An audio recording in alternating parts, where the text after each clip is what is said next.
Hello, BookTube, and welcome back to Cimmerian September.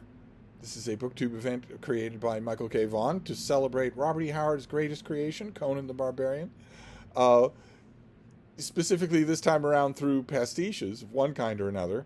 Whether you start with the pastiches that started it all, by L. Sprague de Camp and Lynn Carter, freely adapting and enhancing and changing Howard's own work, or whether you read something else, some later pastiche, something that's done from whole cloth.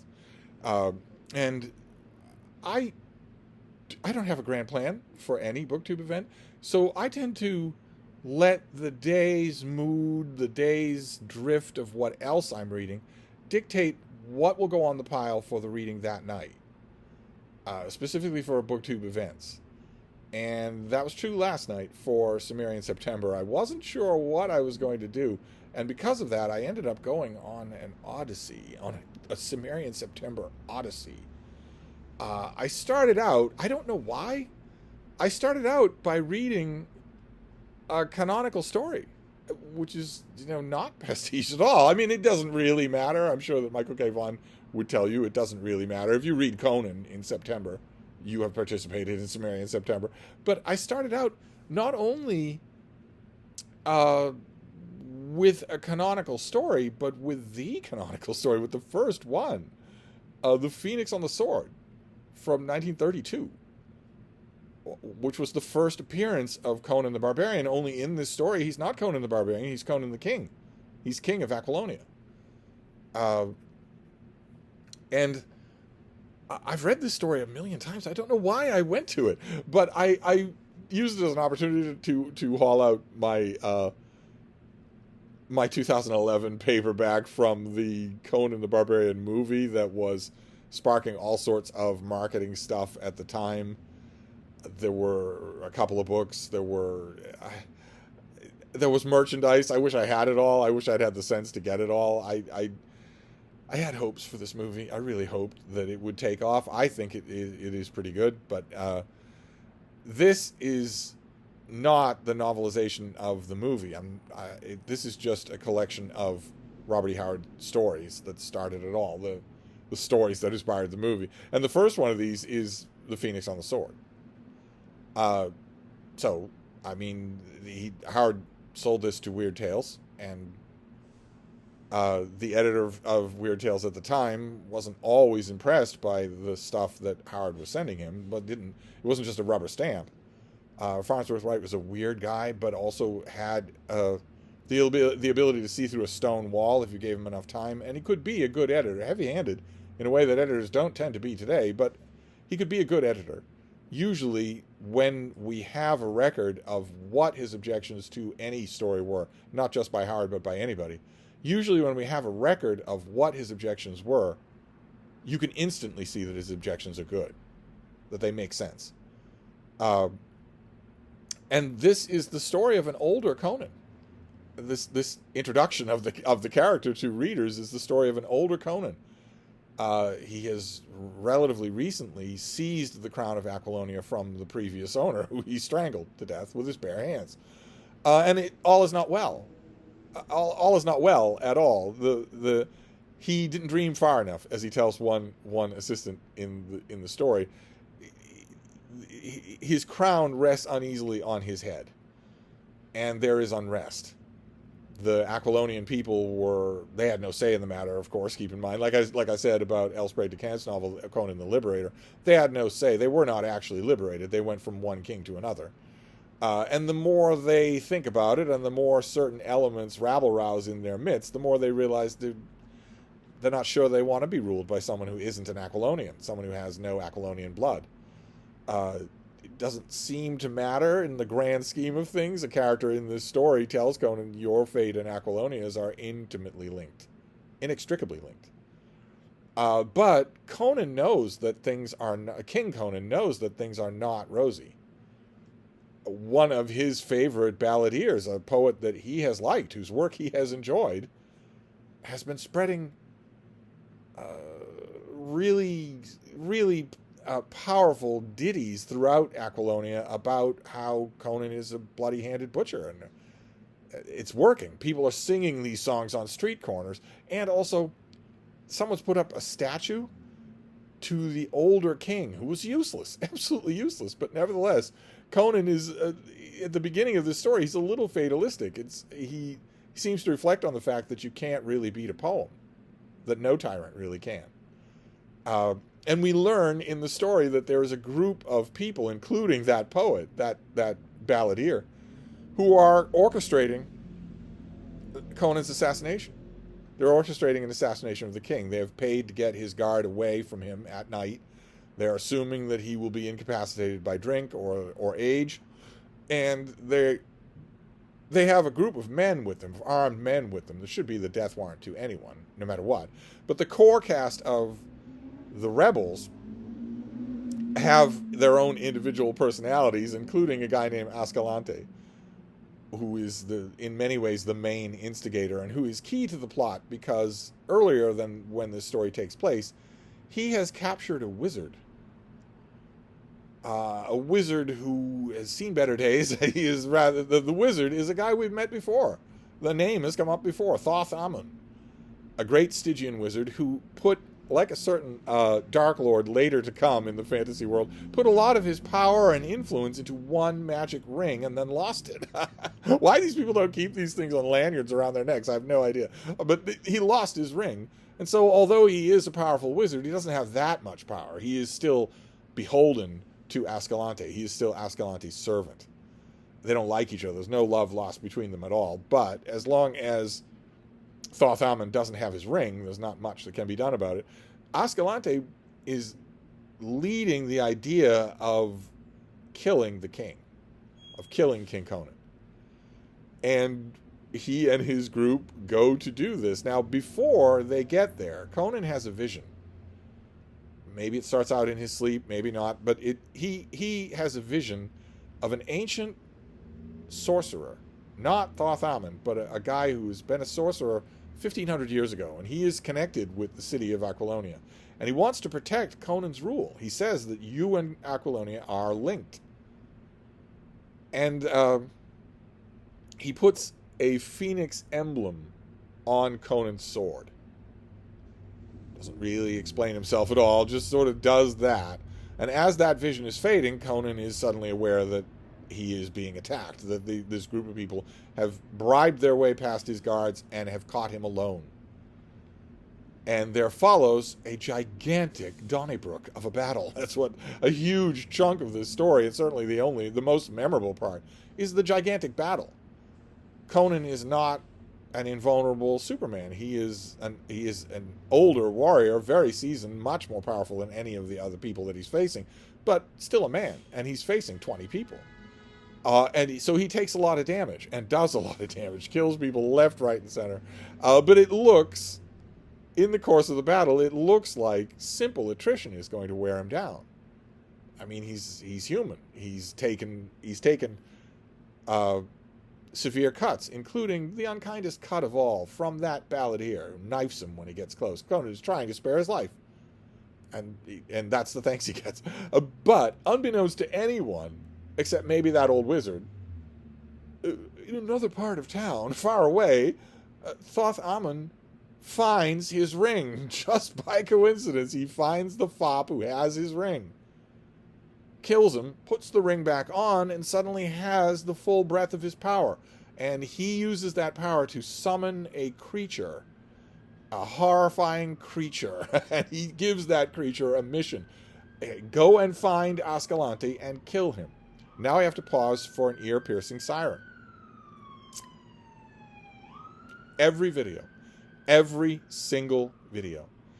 Okay, so that was at 9:09. Anyway, this battle is going on, and a lot of people are dead. Conan is not dead, but he's severely wounded, and he is facing Ascalante now, at last. And it looks, Conan is not planning to sell his life cheaply at all, but it looks like he might lose. Like he's taken enough damage so that this worm could kill him. When suddenly, that monster appears. And kills Ascalante. It is beautifully described. I wonder if I can find it. I wonder if I could find that. Yes, here we go. Oh my god, I found it. The hideousness of its face transcended mere bestiality. It might have been the face of an ancient evil mummy, quickened with demoniac life. In those abhorrent features, the outlaw's dilated eyes seemed to see, like a shadow in the madness that enveloped him, a faint and terrible resemblance to the slave Thoth Amon, slave no more. Then Ascalante's cynical and all-sufficient philosophy deserted him, and with a ghastly cry he gave up the ghost before those slavering fangs touched him. Now, Conan is there in the room, and this beast, it kills Ascalante, but it's got plenty of other killing to do. I guess it's on the loose. Well, one of the things I always wonder about Robert E. Howard's Sorcerers is, what about the follow-up? Is this thing just loose in the world? How are there any people alive in 100 years? Or 10 years? If it likes to kill people. Can you summon it back? Obviously, you gave it a mission, and it considers that it can do whatever it wants beyond that mission, because it advances on Conan.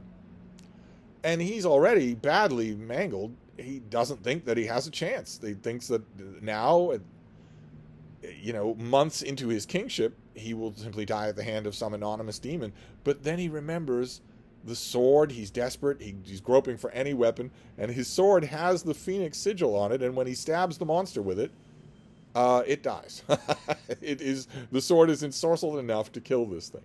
It not only dies, but it starts to melt away. So that moments later, when Conan's faithful retainers finally realize what's going on and break into the room, see the shambles all around them, they're amazed that one old king could kill all these people. But they're pretty sure that he's a little bit touched in the head when he talks about a demon, until they see the outline on the floor and know what it is, know that something else happened here. I love reading the story. Don't get me wrong. I don't know why I read it, but I love it. I never fail to get something new out of it. And to appreciate Conan's character in the story. He is not your usual fantasy hero at all when you meet him or when you follow him through the story. Howard does a very good and a very subtle job of making you care what happens to this guy. And also cheer for him when he is deadpan at the end. So I reread this and thought, well, okay, that doesn't really work for Cimmerian September, does it? And then, instead of going to, I don't know, another Robert Jordan Conan novel, that led me to the original version of this story. The Phoenix on the Sword was not originally a Conan story. The bare bones of it stayed the same, but it was originally a King Kull story. By this axe I rule. That was not published. It was not accepted. And I dug out my Kull volume and I reread that story. This has the fold-out cover here. I read By This Axe I Rule for the first time in, oh God, it's been a while. I read By This Axe I Rule in the Ballantine trade paperback of Kull that they made. But that was a long time ago. I read that when it came out. I read that thing from front to back. So that would have been 10 years, 15 years, something like that. So I read it again, and boy, oh boy. I love King Kull. I think he's fantastic. But Phoenix on the Sword you can obviously tell that it's the same story. You can obviously tell that one is a reworked version of the other. But Phoenix on the Sword is better. Dramatically, page by page, better than By This Axe I Rule, which has a lot of extra falderall in it and has a curiously muffled main dramatic beat. Whereas the dramatic beats in Phoenix on the Sword are they're perfectly done. So I went back and reread this. I did it in reverse order because the Kull story came first. And I was still at 6s and 7s saying, well, but this is Cimmerian September is supposed to be about pastiche fiction. So I did the next best thing to pastiche fiction. I don't know if this counts, but I went to Dark Horse Comics. Dark Horse Comics had the Conan franchise for a long time. They did a lot of great work on Conan. They had what I would call a really successful run adapting this character. And mostly they stuck to the Conan who is Conan the Barbarian, the Conan that a non-Conan reader would be familiar with. So around Robert E. Howard's age, late 20s, early 30s, a big, young, limber, strong barbarian figure. No fixed address, no work in the world, no, certainly not a king of anything. Dark Horse mostly focused on that, but they did King Conan as well. And they put out a gigantic volume, Colossal King Conan, that's terrific fun. It's the whole run of their older Conan stories. And I went and found their adaptation of Phoenix on the Sword. There Conan is facing this monster and groping for the sword that will save his life. This is written by Timothy Truman, and the artwork is by Tomás Chiarello. And I loved it. I loved this a lot more than I did when I originally read this. This is the story of Phoenix on the Sword, only with a little bit of elaboration. For instance, we get a lot of flashbacks to Conan taking control of Aquilonia, and it's broken up into 4 parts. We get the conspiracy, all the key conspirators trying to figure out what to do, how to pay off Conan's guard, and we also get Thoth Amon, who has slit eyes, and as you can see here, he is Ascalante's slave. He is not himself yet, and we get a very good amount of the original dialogue from the show. Conan reflects on his past. We see the Frost Giant's daughter there in one of many things being alluded to in a panel like the big panel like that. But those are really good. Panels like that are really good, and they are all throughout here. And at the end of the issue, the fop that I mentioned is visited by Thoth Amon. Look at that painting. That is just terrific. Then we move on to issue number 2. And in issue number 2, Thoth Amon, like Conan, he tells his backstory. We get a lot of that. But he tells a story of losing his ring. And then there's this great panel. The fop takes out something out of his hope chest. And look at this panel. We see Thoth Amon's astonished face through the ring, where that is it. He has found his ring at long last.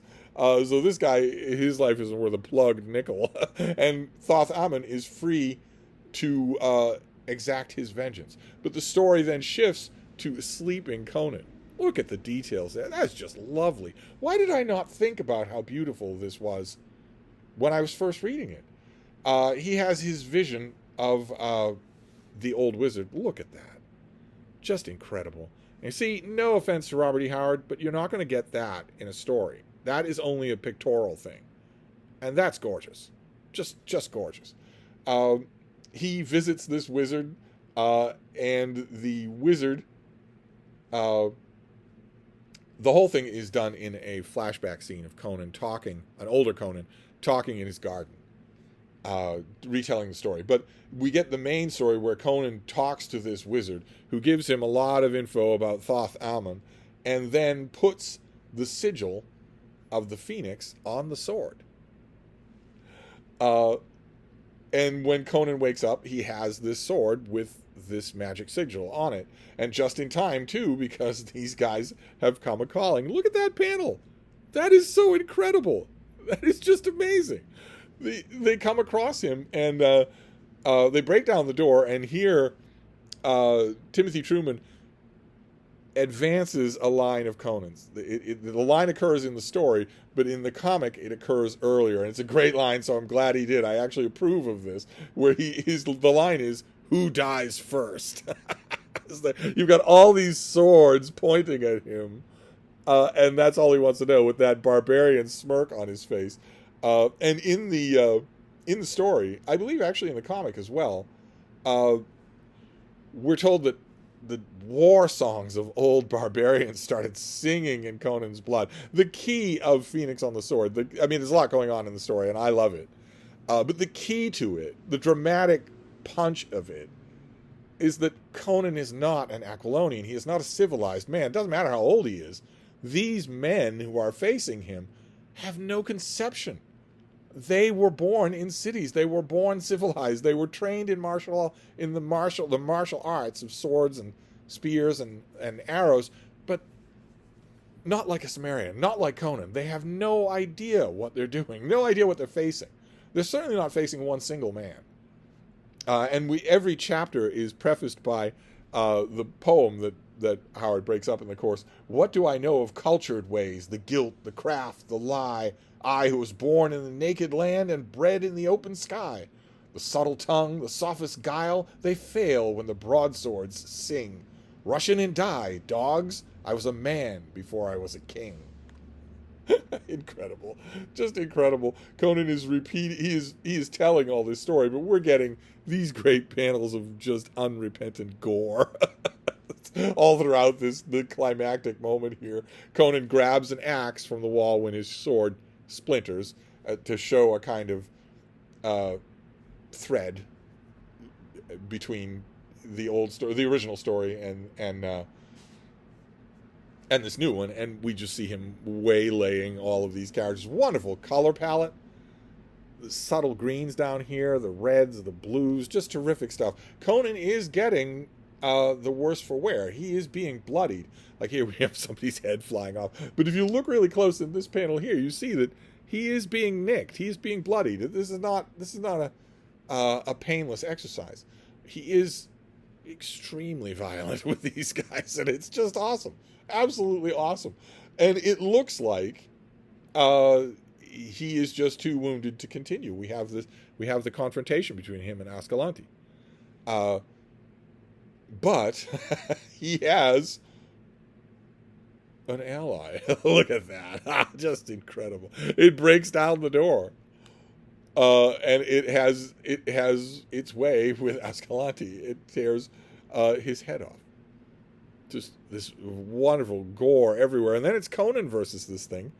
And it looks like it's going to be the end. It bites his already wounded arm, but he grabs for the sword and kills the thing. And then just goes about, I mean, it melts to the floor. We get his great line. What's his line? Slaying is dry, cursed work. They bring him wine, they dress his wounds. The story says that his barbarian vitality is already reasserting itself, so he's not going to die.